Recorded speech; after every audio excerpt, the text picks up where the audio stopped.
So our creator's been trying to develop a topic in me.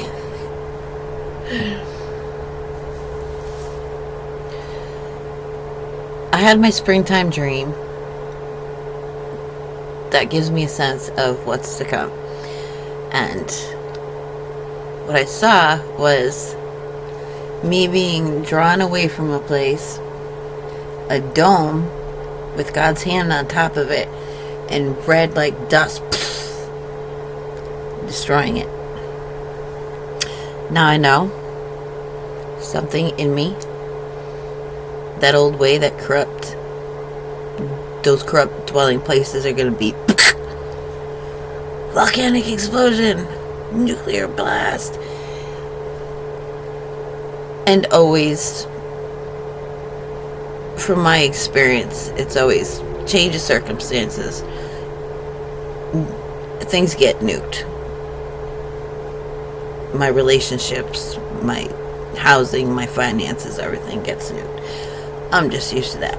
And then after I leave, the people contact me to be like, oh my God, the worst stuff happened after you left. Even if they're the ones who turned against me, caused me to leave. Yeah, my mom helped.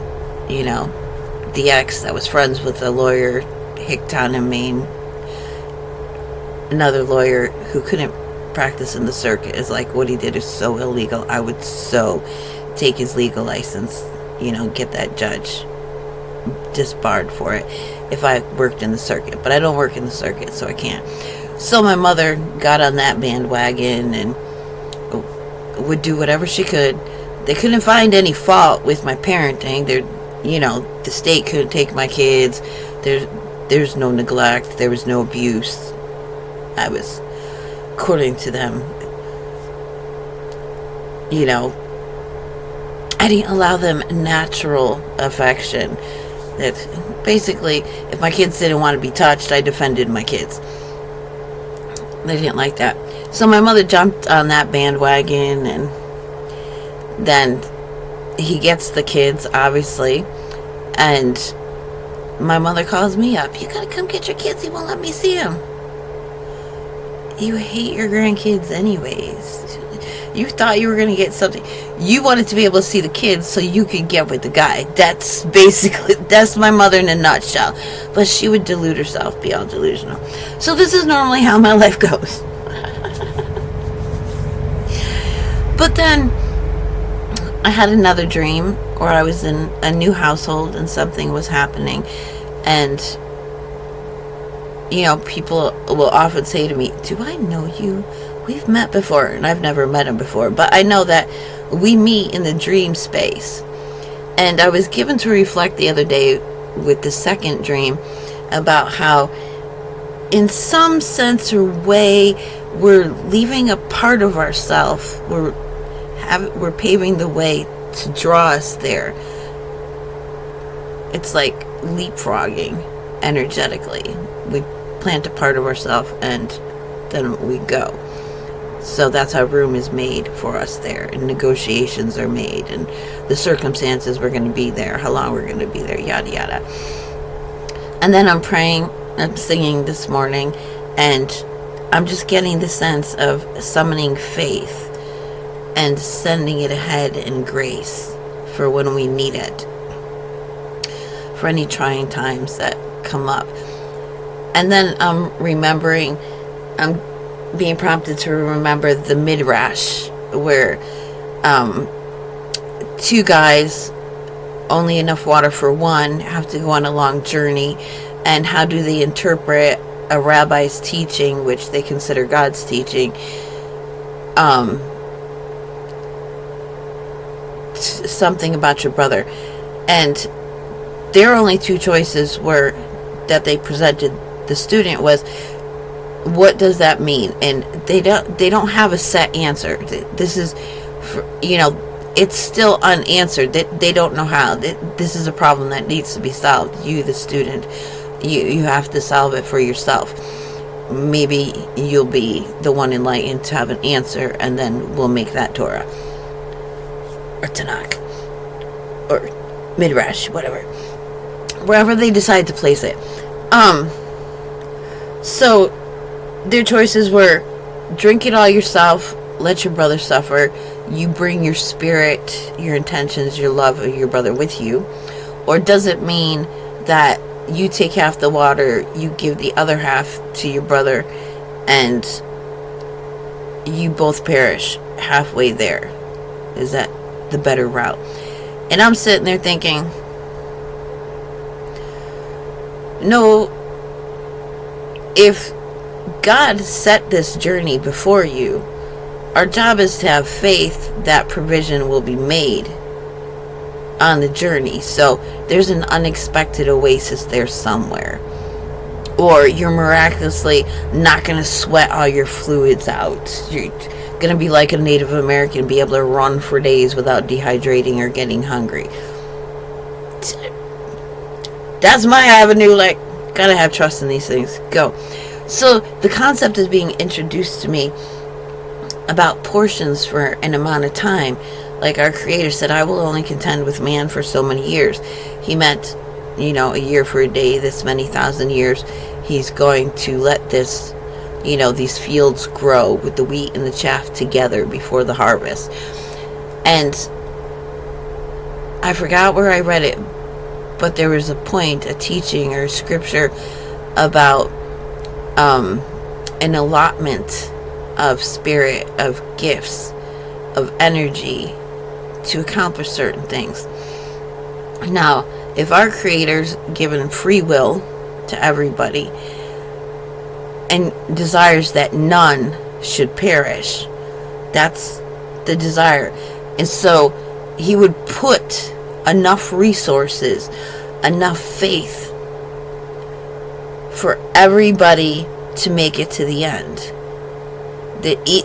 Enough faith that the most faithless person could have enough to turn around and become the most faithful person. There is that much faith allotted to this space-time. That means everybody who perished and didn't use their allotment of faith, everybody who's not using their allotment of faith right now, there's this faith unclaimed without a home. It can have a home in me. I was inviting faith without a home to come experience itself with me, through me, on the path ahead for anybody else who's going to need it, who's going to want it, who's going to love it, who's going to appreciate it. Like an unhoused child. And it began to move, and it was like living water. It was just standing there, weightless and embraced, secure, grounded, but no resistance, no stress. And so I just got thinking about these portions of things, and that there's so much out there not being used in the way of faith.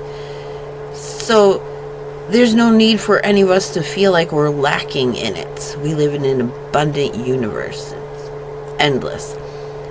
And so there's enough of everything for everybody, including faith.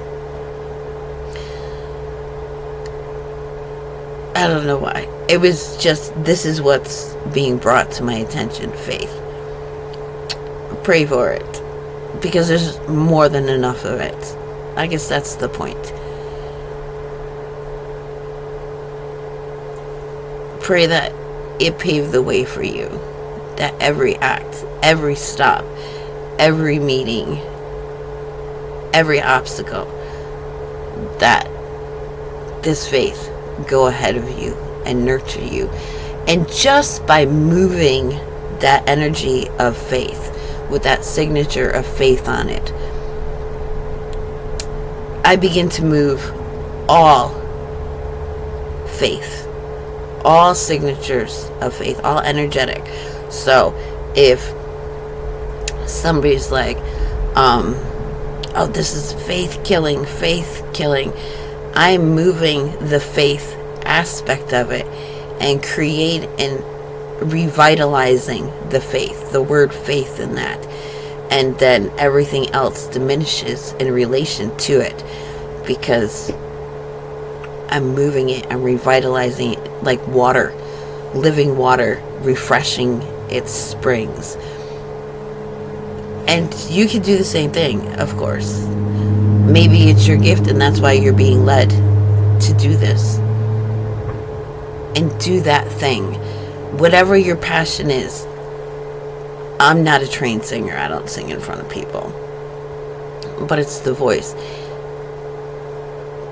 Grow a garden. Plant things. Seeds. With the seed, may, all faith grow. Let faith be nurtured through this. Let belief, knowledge, understanding, let it have its home here. Let it move itself through here, through my actions, my boat building, my car repairing, my factory work, my food preparation, whatever it is we do that we love, my writing, my recording of things. Let it come move through here. Let it be refreshed. Let it be renewed. Let me be a vessel. And that was a little tidbit that came out of paganism. My birthday, it makes me a portal, so that's where I got the idea of a portal. Christianity's not going to convey the idea of a portal, that a woman is a portal for life, for physical life, because they're starting to replace that with machines.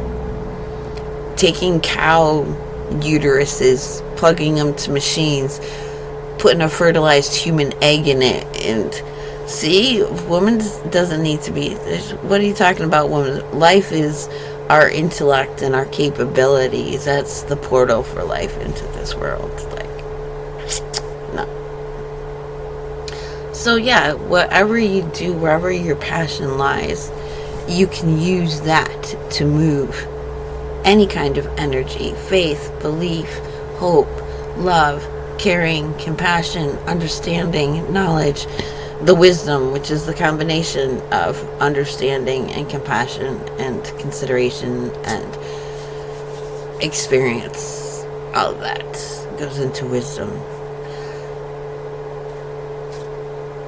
That's just what I'm given.